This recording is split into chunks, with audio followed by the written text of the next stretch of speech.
وہی ہوگا. اچھا، یہ ہمارے قرآن کا جو سلسلہ ہے، قرآن کلاس کا، اس کا آغاز ہے. یہ الحمدللہ ساتھ شروع ہو رہا ہے، اور مجھے امید ہے کہ ہم یہ سفر سورۃ الناس پہ جا کے ختم کریں گے اور اس کو کنسسٹنسی سے چلائیں گے. قرآن کے متعلق کچھ اصولی باتیں آپ سب ذہن میں رکھ لیں. آپ کو پتہ ہوگی، پر پھر سے ریویژن ہو جائے گی اس میں، کہ قرآن انسان کی ہدایت کے لیے ہے. قرآن محض کہانیوں کی کتاب نہیں ہے یا مورلز کی کتاب نہیں ہے جس کو آپ پڑھ کر محظوظ ہوں گے، بلکہ اس کا ایک ایک حرف، ایک ایک لائن اور ایک ایک اصول انسان کی ہدایت پر مبنی ہے. اور انسان پر فرض ہے، خاص طور پر مسلمان پر فرض ہے کہ وہ اس کو مانے اور اس کو اپنی لائف میں امپلیمنٹ کرے. جو مورلز اس میں آئی ہے، مثال کے طور پر چوری نہ کریں، ڈاکہ نہ ڈالیں، جھوٹ نہ بولیں، اس کو تو ہم سب کہیں نہ کہیں مانتے ہیں. لیکن جہاں پہ ہسٹوریکل لیسنز آ جاتے ہیں، اس کو ہم ایسے گزر جاتے ہیں جیسے اس پہ صرف ایک سٹوریز ہمیں محسوس کرنے کے لیے.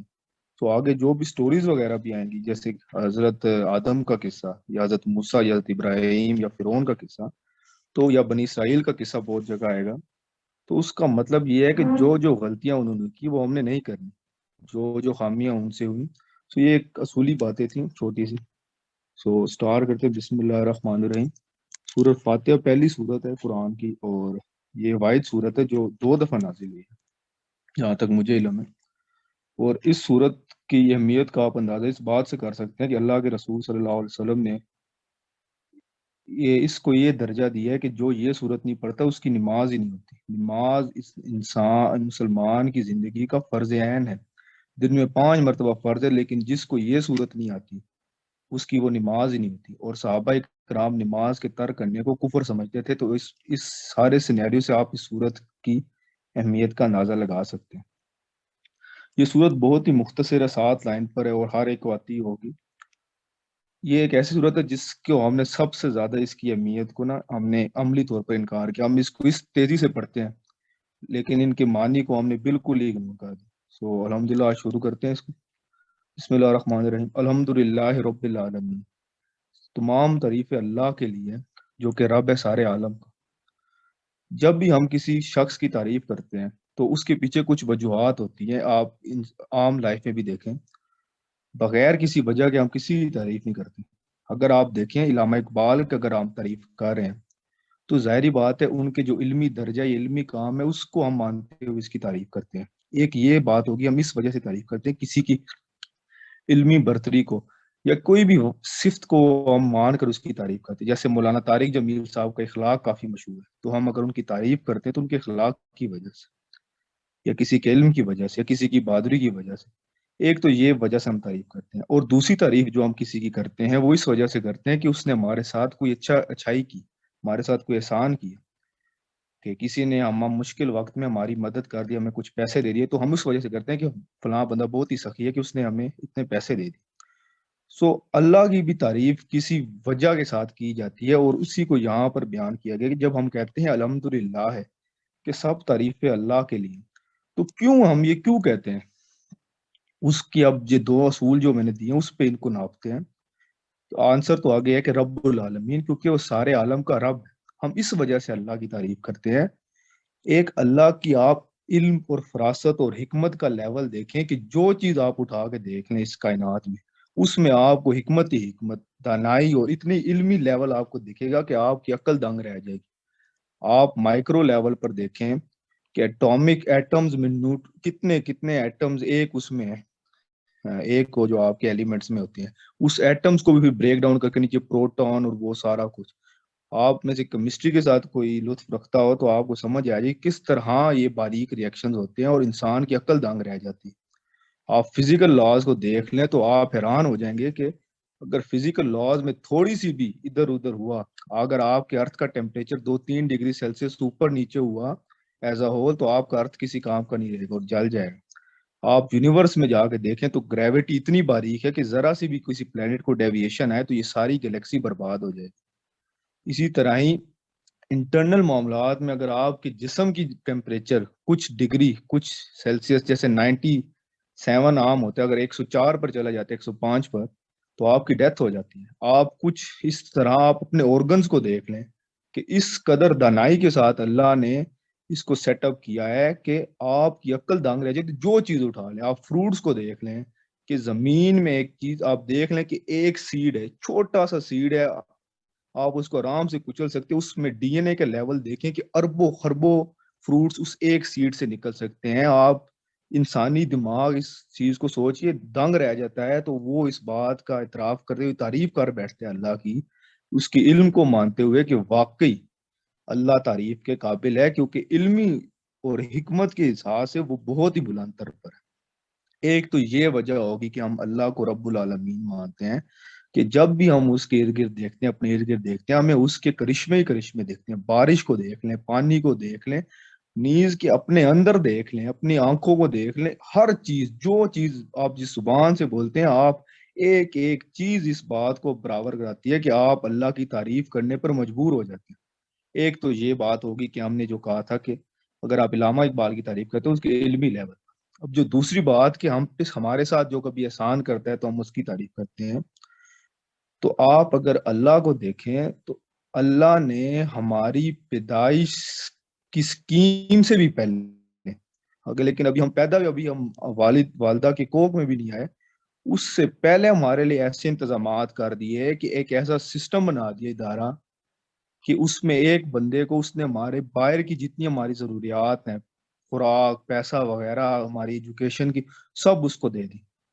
اور انٹرنل جو ہماری ضروریات ہیں، ہمیں جو پیار چاہیے، ہمیں جو ایک ایسا بندہ چاہیے 24 گھنٹے ہمارے ساتھ رہے، وہ بھی دے دیا والدہ کی صورت میں اور والد کی صورت میں. باہر کی ساری ضروریات، اب بھی ہم اس دنیا میں آئے بھی نہیں ہے، جب جیسے ہمارے والدین کا نکاح ہوتا ہے اللہ اس چیز کا انتظامات فراہم بنا دیتے ہیں. سو آپ خود دیکھ لیں کہ کتنا بڑا احسان ہے اللہ کا. بھی ہم اس میں آئے نہیں، پھر آگے آتے جائیں آپ کی ساری وہ، اور اس قدر انتظام ہو جاتا ہے کہ ان پہ فرض ہو جاتا ہے. اگر وہ کام نہیں کریں گے، یہ فرض ادا نہیں کریں گے، تو ان کی آخرت خراب ہو سکتی ہے. اس قدر اللہ ہمارے لیے انتظامات کر دیتے ہیں. اس میں آگے آپ کو دیکھ لیں کہ جب آپ بڑے ہوتے ہیں اور آپ کی اس دنیا میں آمد ہوتی ہے، تو جو سب سے امپورٹنٹ چیز اللہ آپ کے لیے کرتا ہے کہ آپ کی محبت آپ کے والدین کے دل میں ڈالتا ہے. ورنہ کون 5 5 6 6 سال ایک ایک رات ایک بچے کے ساتھ اٹھتا رہے؟ ورنہ کون آپ کو اتنے دیکھ بھال کر پالے؟ اور والد کی ذمہ داریاں ہوتی ہیں کہ آپ کو خوراک پوری کر کے دے، اور والدہ کی ذمہ داری ہوتی ہے، فرض ہوتا ہے ان پہ کہ آپ کو ہر ٹائم نظر پہ رکھے.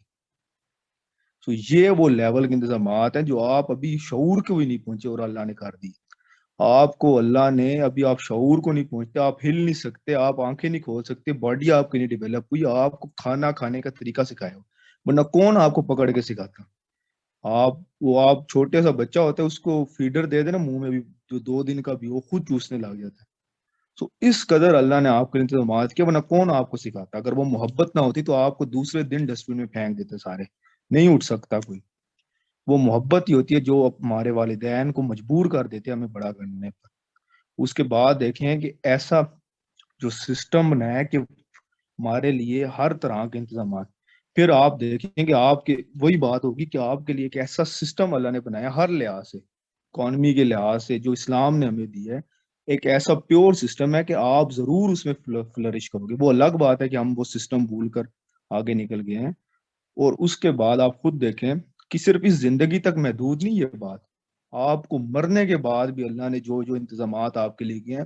اللہ ہماری اوقات دیکھیں کہ ہماری ایگزسٹنس ہی نہیں تھی. ہمارا نہ روح ہماری اپنی ہے، نہ جسم ہمارا اپنا ہے، ہماری زیرو ورتھ ہے اس دنیا میں. ہم کچھ بھی نہیں تھے، اللہ نے ہمیں وہاں سے نکال کر اتنا ہمیں اشرف بنانے لگے کہ ہمیں فرشتوں پر جو 24 گھنٹے اس کی تعریف کرتے رہتے ہیں، جو ہر وقت اس کے حکم کو بجا لاتے ہیں، ان پر بھی اشرف کر دے گا. اس قدر اللہ نے ہم پر احسان کیا. آپ خود اندازہ لگا لیں کہ ہم، اللہ کے قرآن میں فرماتا ہے کہ میں نے تمہیں پیدا کیا، میں نے تمہیں پیدا کیا تھا، میں تمہیں مار دیا، پھر میں نے تمہیں پیدا کیا، میں پھر مار دوں گا، حالانکہ اور اب بھی تم میری بات نہیں مانتے. یہ سورۃ البقرہ میں آگے آتا ہے کہ اللہ غصے میں آگے فرماتا ہے کہ میں نے تمہیں پیدا کیا، میں ماروں، میں پھر پیدا کروں، میں پھر ماروں. تمہاری اوقات کیا ہے اصل میں کہ تم میرے حکم سے بغاوت کرتے ہو؟ سو یہ دیکھ لیں کہ اللہ نے کس قدر احسان کی ہے. اور ہم پیدا بھی کیسے ہوئے کہ ایسے نطفے سے پیدا ہوئے ہیں. بھائی کرنا بھائی، دوسری بار مرنے کا جو آپ نے ذکر کیا، یہ مجھے سمجھ نہیں آئی تھوڑا سا اس پہ. آپ یہ بعد میں کوشچن کر لیتے ہیں، ایسی خراب ہوگی۔ کوشچننگ جو ہے اینڈ پہ کریں، کوشچننگ اینڈ پہ کریں، پہلے لیکچر سن لیں، اس کے درمیان نہ کوئی کمنٹ کرے اور ایڈیٹیشن ہوتی ہے۔ تھینک یو سو مچ۔ اچھا کہاں تھے؟ ہاں، اور ہمیں ایک ایسے نطفے سے پیدا کیا کہ جو اگر غسل واجب ہو جائے، اگر نکلے کپڑے پہ لگے تو کپڑے پہ لگے، ہمیں اس جگہ سے اٹھا کر اشرف الجنت، اب نیکسٹ آیت الرحمن الرحیم، الرحمن الرحیم، بہت رحمان نہایت رحم والا۔ آپ دیکھیں کہ جب آپ یہ سب منظر اپنا دیکھتے ہیں، آپ کائنات میں دیکھتے ہیں، یہ آپ کی جو باتیں میں نے بتائی ہیں کہ اللہ نے ہم پر کتنی تعریف کی ہے، او کتنے انعامات کی ہیں، کتنی ہم پر بلیسنگز کی ہیں، تو ظاہری بات ہے کہ انسان پھر اپنے آپ کو دیکھتا ہے، اپنے گریبان میں جھانکتا ہے کہ میں کیا کر رہا ہوں۔ آپ کسی فلم وغیرہ یا کسی ڈرامے میں کسی کریکٹر کو جب پسند کرتے ہیں اس دنیا میں، تو آپ اپنے آپ کو ایک دفعہ ضرور دیکھتے ہیں کہ میں اس کریکٹر سے کتنا وہ ہو سکتا ہوں، کتنا میں اسے ریلیٹ کر سکتا ہوں۔ تو جب اللہ کے آپ کے سامنے یہ سب منظر کھلتے ہیں اس کی حاکمیت کے، تو آپ دیکھتے ہیں کہ میں کیا کر رہا ہوں، اور آپ جب گریبان میں جھانکتے ہیں تو آپ پاتے ہیں کہ انڈیویجول سطح سے لے کر اجتماعی سطح تک ہر چیز پہ آپ نے اللہ سے بغاوت کی ہوئی ہے، ہر چیز سے۔ جو بھی اٹھا کے دیکھ لیں، جو آپ حکم آپ کا آج دیکھ لیں، نہ آپ کا اکانومک سسٹم اللہ والا، نہ ایجوکیٹو سسٹم، نہ آپ کی مجموعی طور پر سوچ، نہ آپ کا جو پرائورٹیز ہیں، آپ کے جو لائف گولز ہیں، آپ کے ہر چیز، جو چیز آپ اٹھا کے دیکھیں گے اللہ سے آپ نے بغاوت کی۔ اور جو عمل ہم تھوڑے بہت کر لیتے ہیں، جو نیکیاں ہم تھوڑے کر لیتے ہیں، ایک نیکی کے بارے میں ہم نہیں کہہ سکتے کہ یہ قبول ہوگی۔ ہمارے خود ضمیر کہتے ہیں کہ اس نیکیوں میں بھی کتنی ہم نے کوتاہیاں کی ہیں۔ سو جب ہم یہ دیکھتے ہیں کہ اللہ ہمارے ساتھ کیا کر رہا ہے اور ہم اللہ کے ساتھ کیا کر رہے ہیں، اور ہم نے ساری بغاوت کی ہوئی ہے ہر اس چیز میں، آپ خود سوچیں کہ آپ اگر اس دنیا میں دیکھیں کہ ایک انسان ہے، اس نے آپ ایک گھر میں رہ رہے ہیں، ایک انسان ہے، اس نے آپ کو وہ گھر دیا، اس میں رہنے کے لیے فرنیچر وغیرہ، آپ کو کپڑے، سارے خرچے اٹھائے، لیکن آپ اسی کی بات نہیں مان رہے، تو خود یہ غیرت تقاضا کرتی ہے کہ آپ شرم سے ڈوب کے مر جائیں کہ ایک انسان آپ کو اتنا کچھ کہا رہا ہے اور آپ اسی کو نہیں بات مان رہے۔ سو جب آپ دیکھتے ہیں کہ آپ اللہ سے ہر چیز میں بغاوت کر رہے ہوتے ہیں، پھر آپ دوبارہ جب اس کو دیکھتے ہیں، اللہ کو اس کی رحمت اور زیادہ برس رہی ہوتی ہے آپ پر، وہ نہ آپ سے رزق روکتا ہے، اور وہ آپ کو احساس بھی نہیں دلانے دیتا کہ میں آپ سے ناراض ہوں۔ اگر ہم کوئی بہت اچھا دوست ہو، اگر وہ کبھی ناراض بھی ہو جاتا ہے تو احساس ہمیں ہو جاتا ہے اس کے لہجے سے، اس کے رویے سے، اس کے ہمارے ساتھ وے آف ٹیکلنگ سے۔ لیکن اللہ سے آپ جتنا مرضی بغاوت کر لیں، اس کی رحمت بالکل اسی طرح برس رہی ہوتی ہے، اور وہ دیکھ لیں کہ بالکل احساس بھی نہیں ہوتا۔ اسی وجہ سے اگر احساس ہو اللہ کی ناراضگی کا، اللہ اوپر سے پتھر برسا دے تو یہاں پہ کون نافرمان ہوگا، لیکن اللہ آپ کو احساس بھی نہیں ہونے دیتا۔ اور جب یہ آپ سوچتے ہو نا کہ اللہ کیا کر رہا ہے، میں کیا کر رہا ہوں، اور میرے رد عمل میں اللہ تو وہی بہتر اور وہی کر رہا ہے اور اسی کو اور بہتر میں کر رہا ہے، تو آپ کی فطرت پھر کہتی ہے کہ واقعی میں جیسا مرضی ہوں، اللہ رحمان اور رحیم ہے، اس میں کوئی شک نہیں کہ میرا عمل بالکل اس کے مختلف ہے، لیکن پھر بھی اللہ مجھ پر کر رہا ہے۔ اس کے متعلق ایک حدیث میرے ذہن میں آئی کہ اللہ فرماتا ہے کہ حضور صلی اللہ علیہ وسلم نے فرمایا کہ اللہ فرماتے ہیں کہ میں سب سے زیادہ صبر کرنے والا ہوں، کیونکہ یہ عیسائی ایک بندے کو میرا بیٹا قرار دیتے ہیں اور مجھے اس پہ دکھ ہوتا ہے، لیکن میں اس پہ بھی صبر کرتا ہوں اور ان کو رزق پہنچاتا ہوں۔ تو اللہ کے اب دیکھ لیں، قرآن میں آتا ہے کہ جو اللہ کا کسی کو بیٹا کراتا ہے وہ اللہ کو گالی دیتا ہے، اس قدر یہ بڑی بات ہے، لیکن اللہ دیکھ لیں گے بالکل کبھی ان کو، آپ دیکھ لیں کہ آج وہی ورلڈ کے ٹاپ پر ہے، کیونکہ اللہ ان کو پھر اسی طرح بام رزق پہنچاتا ہے۔ اس سے ان کی وہ تو جاہلیت ثابت ہوتی ہے، لیکن اللہ کی الرحمن اور رحیم کی صفت پورے اس کے ساتھ ثابت ہوتی ہے کہ فطرت بندے کو بتا دیتی ہے۔ تو یہ دو آیات ہو گئی کہ ایک آپ دیکھ لیں کہ پہلی میں سارا وہ سینیریو اور آپ کا اپنا عمل دوسری میں یہ پروو کر دیتا ہے کہ اللہ رحمان اور رحیم ہے۔ پھر کیا ہوتا ہے، آپ جب سوچتے ہیں کہ اللہ یہ کہہ رہا ہے میرے ساتھ اور میں کیا کر رہا ہوں ریئیکشن میں، تو اور آپ کو یہ بھی پتہ ہے کہ آپ نے ایک دن مرنا ہے، اور آپ کو یہ بھی پتہ ہے کہ اللہ سے ملاقات ہونی ہے، تو یہ فطرت، اگر آپ کو روز آخرت کا نہ بھی پتہ ہوتا تو آپ کی فطرت ضرور اس بات کو کہتی کہ آپ نے جب اللہ سے ملنا ہے تو آپ نے کیا کرنا ہے، اللہ نے آپ سے کیا پوچھنا ہے، اللہ نے یہی پوچھنا ہے کہ جو میں تمہیں انعامات دیے، جو میں تمہیں بلیسنگز دی، جو میں تمہیں سرکمسٹانسز دیے تھے آسانی کے، تم نے کیا کیا اس میں۔ پھر انسان کی فطرت یہ کہتے ہیں کہ مالک یوم الدین، واقعی وہ مالک ہے یوم الدین کا، کہ اس دن بھی اسی کی ملکیت ہوگی اور وہ مجھ سے پوچھے گا۔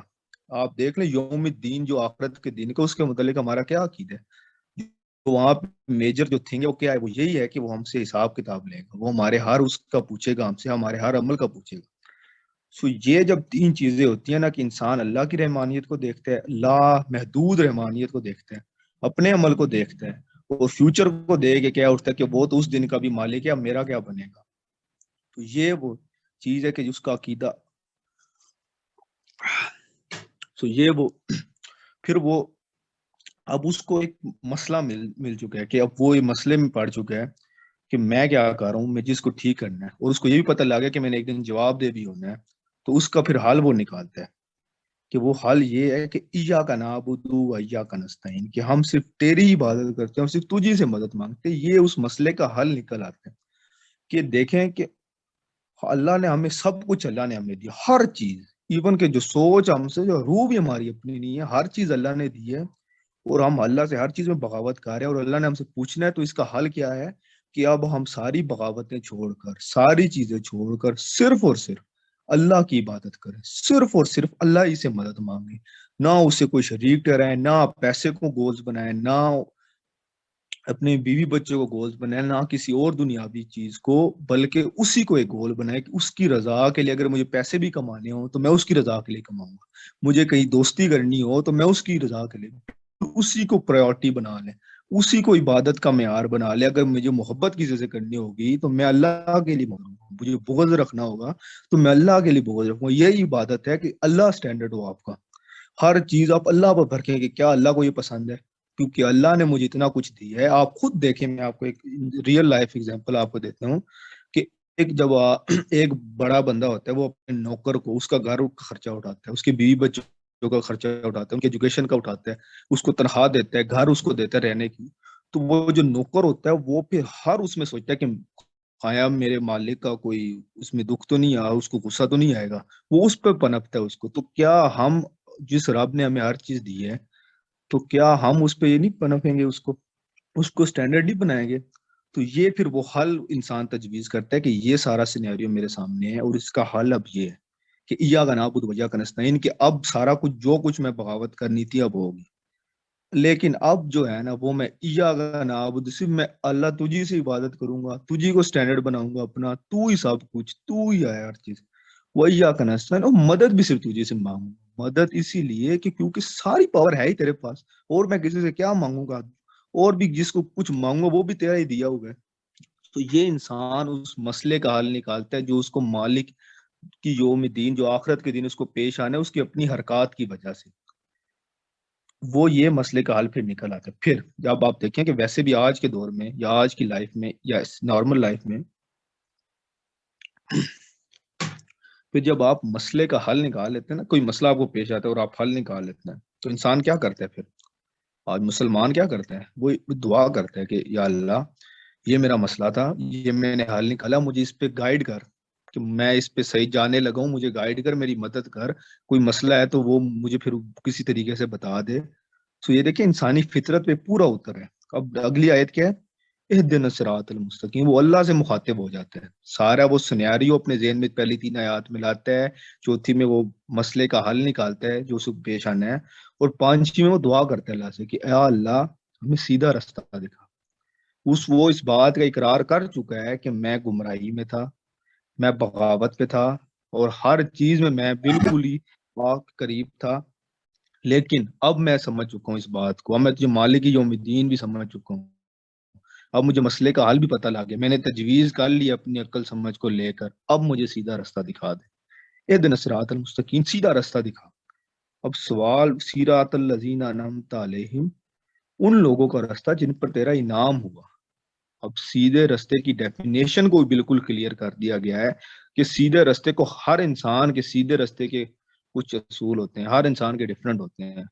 کچھ پیسے کو سیدھا سمجھتے ہیں، کچھ فیمس لوگوں کو سمجھتے ہیں بہت مقبول ہیں، کچھ سمجھتے ہیں کہ بہت بڑی NGO کھول لی ہے، کچھ بس فقیر ہوتے ہیں کہ وہ سمجھتے ہیں کہ جتنے کم وہ کریں گے اتنا وہ فیمس ہے، اتنا ہم کامیاب ہیں، ہم اتنا ہم سیدھے رستے پہ. اس طرح ڈفرینٹ معیار ہوتے ہیں ہر ایک کے.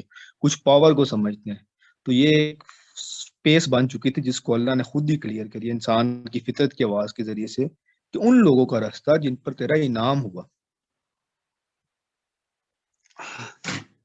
اچھا، اب اب سوال یہ اٹھتا ہے کہ انعام کن پر ہوا، حالانکہ یہ آگے جا کے قرآن میں آپ خود پڑھ لیں گے، لیکن میں آپ کو پہلے سے بتا دیتا ہوں کہ آپ اللہ آگے فرماتا ہے کہ جو لوگ، ایک آیت ہے آگے سورۃ ال عمران میں آپ کو مل جائے گی آیت، کہ جو لوگ مجھ پر ایمان لاتے ہیں اور میرے رسول کو مانتے ہیں، مفہوم آیت کا یہی ہے، تو میں ان کو اپنے انعام یافتہ لوگوں کے ساتھ رکھوں گا، شہداء، انبیاء، شہداء، صادقین اور صالحین۔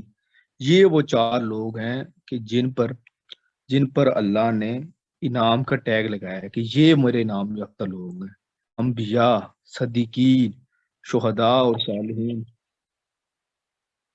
تو یہ وہ چار لوگ ہیں جن پر اللہ نے انعام کا ٹیگ لگایا۔ انبیاء کو دیکھ لیں کہ ان کی پوری زندگی کیا امیری میں گزری، کچھ لوگ جو امیر بھی آئے یا کچھ غریب آئے، تو اس یہ ثابت ہوتا ہے کہ نبی کا جو کام تھا وہ اللہ کے حکم کو مکمل طور پر بجا لانا تھا۔ اسی طرح ہی آپ دیکھ لیں کہ جو صدیق ہوتا ہے کہ وہ ایک تو صدیق کا یہ مطلب ہے کہ آپ اپنے منہ سے صداقت دیتے ہیں کہ میں سچ بولوں گا، اور ایک ہوتا ہے عمل کی صداقت، کہ جب آپ منہ سے کہہ رہے ہیں کہ میرا مالک اللہ ہے، میرا سب کچھ اللہ ہے، میرا جو لا ہے وہ رسول ہوگا، تو آپ کا عمل کیا کہہ رہے ہیں؟ کیا آپ کا عمل اس بات کی گواہی دے رہے ہیں، یا آپ کا عمل بالکل ہی مختلف ہے؟ اور اسی بنا پر دیکھیں حضرت ابو بکر کو صدیق کا لقب اسی وجہ سے ملا کہ ان کا ہر عمل جہاں بھی اٹھا کے دیکھ لیں وہ بالکل اس بات کو وہ ثابت کر رہا تھا کہ ان کا جو قول ہے کہ میں اللہ اور اس کے رسول پر ایمان رکھتا ہوں وہ سچ ہے۔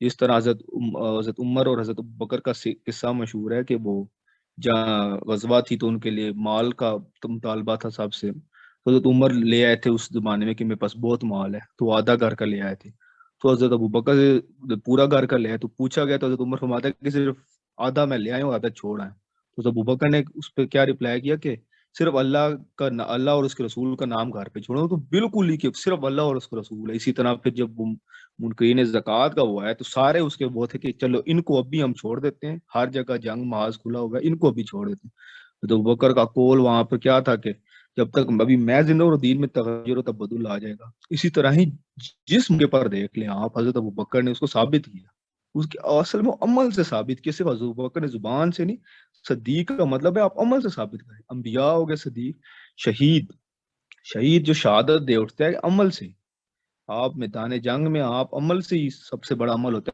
ہے کہ آپ جان کی بازی لگاتے ہیں، آپ کا جان اس بات کی ثبوت ہوتا ہے کہ آپ کو پرواہ نہیں ہے کسی کی، آپ کو پتہ ہے اللہ میرا مالک ہے، اللہ کو میں نے منہ دکھانا ہے، تو جس اس کی راہ میں اگر یہ جان دی ہوئی اسی کی تھی، حق تو یہ ہے کہ حق بھی ادا نہ ہوا، تو اللہ کی راہ میں آپ لگاتے ہیں، عمل سے وہ پروو ہوتا ہے۔ کسی شہید کو کوئی زبان سے کبھی نہیں ملا یہ ٹیگ، جو عمل سے میدان جنگ میں آتا ہے، جو عمل سے وہ لڑتا ہے، اور جو عمل پھر کرتا ہے کہ شہادت پا لیتے ہیں، اسی کو شہادت وہ ملتا ہے۔ اس کے بعد صالحین کے متعلق قرآن میں ڈیفینیشن آئی ہے، حضرت ابراہیم کو صالحین کا قرار دیا گیا، یہ آپ کو سورۃ البقرہ میں مل جائے گا، سیکنڈ پارے کی سٹارٹ میں، کہ اللہ تعالیٰ فرماتا ہے کہ جب حضرت ابراہیم کو میں نے کہا کہ مسلم ہو جا، مسلم کے معنی ہے کہ سر تسلیم خم کرنے والا، اطاعت کرنے والا، اطاعت میں سر جھکانے والا، جب ہم نے ابراہیم سے کہا کہ تو مسلم ہو جا، تو اس نے فرمایا یا رب میں مسلم ہو گیا، میں نے سنا اور اطاعت کی۔ لیکن یہاں بھی وہ عمل کا عنصر آتا ہے، اطاعت کی۔ تو صالحین کا مطلب بھی، اور پھر اللہ فرماتا ہے کہ ان کو وہ میرے صالحین بندوں میں شامل ہو گئے۔ تو صالحین کا بھی مطلب یہ ہے کہ آپ نے اللہ کی اور اس کے رسول کی عملی اطاعت کرنی ہے، اور جب اللہ فرمائے گا کہ میرے سامنے سر تسلیم خم ہو میرے ہر حکم کے سامنے، تو آپ نے فرمانا ہے کہ میں نے سنا اور میں نے اطاعت کیا۔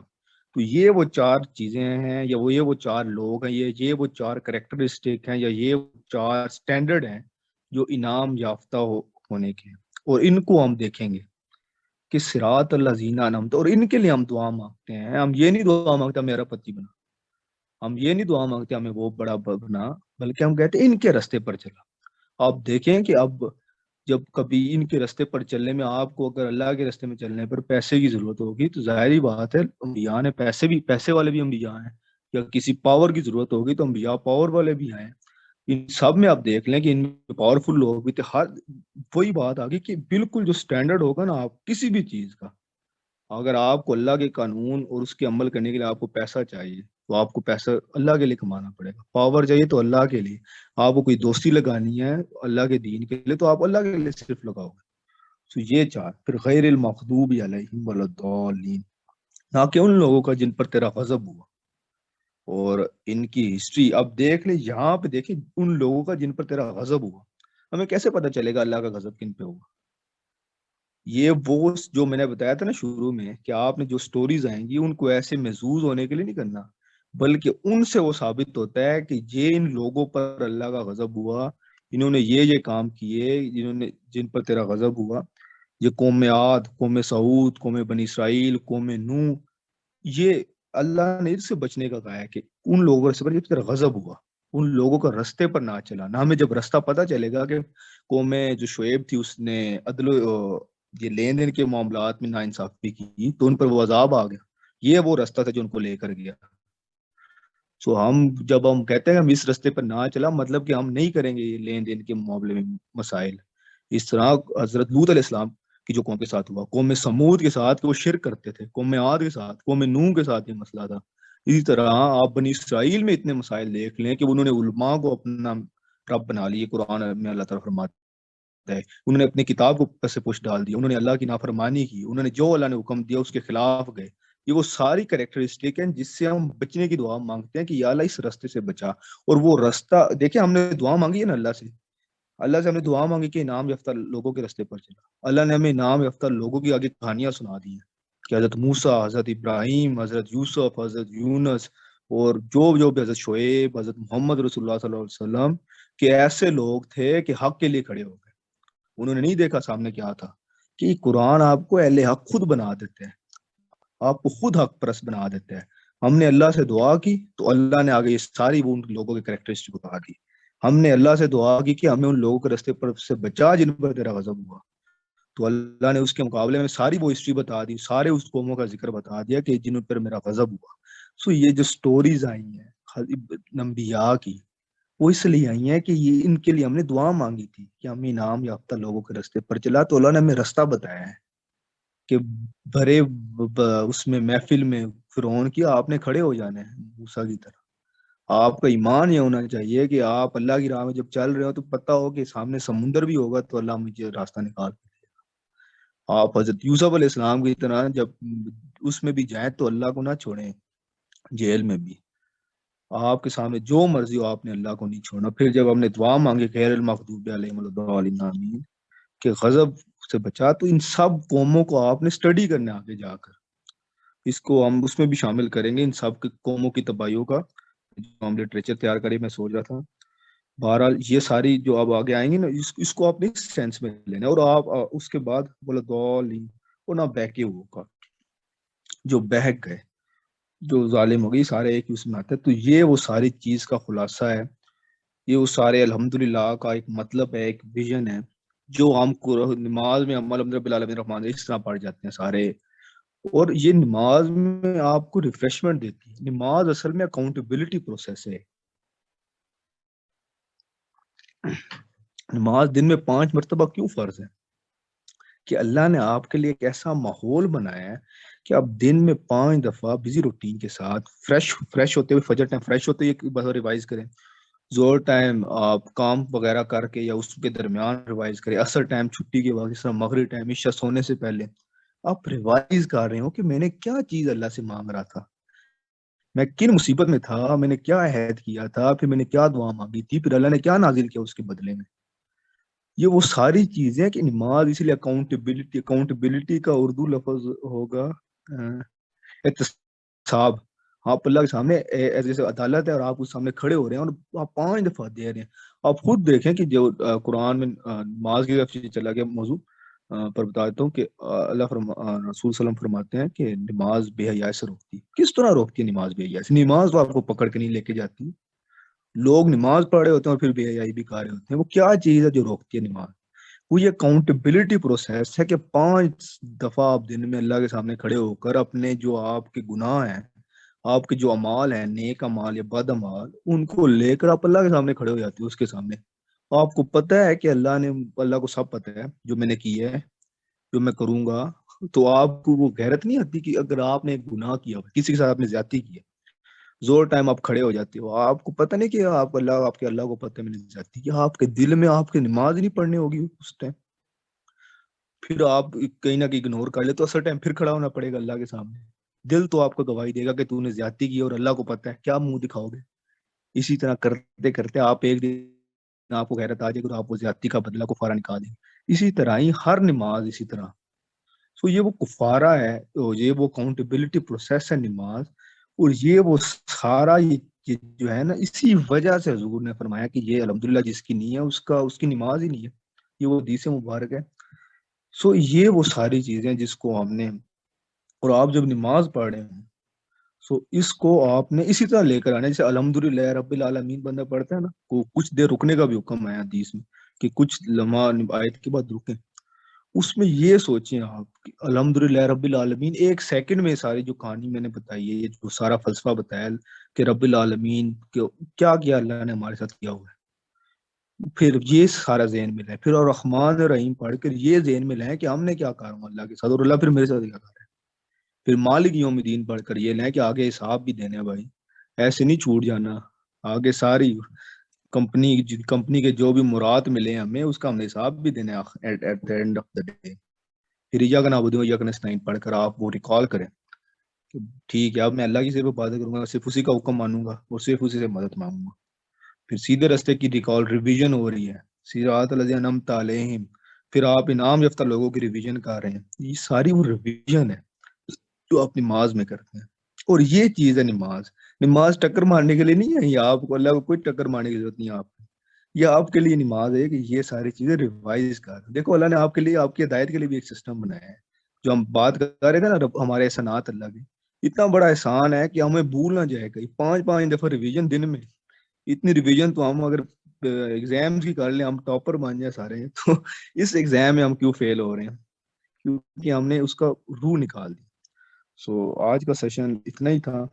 انشاءاللہ سنڈے کو ہم اگلے سنڈے کو ایک ہی ویک ڈیسائیڈ ہوگا، کیونکہ ابھی سٹارٹ ہی ہے اور ایک ہی صحیح ہوتا ہے. اس میں جو آئے ہیں وہ تو کافی اچھے انہوں نے سن لیے، اور جو نہیں آئے ان کو ہم بھیج دیں گے ریکارڈنگ، اور انشور کریں گے کہ وہ سنیں اس کو، کیونکہ ویک میں ایک دفعہ 40 منٹ کا ہی ہے بس. سو سیشن ختم ہو گیا. وہ جو بھائی کچھ کہہ رہے تھے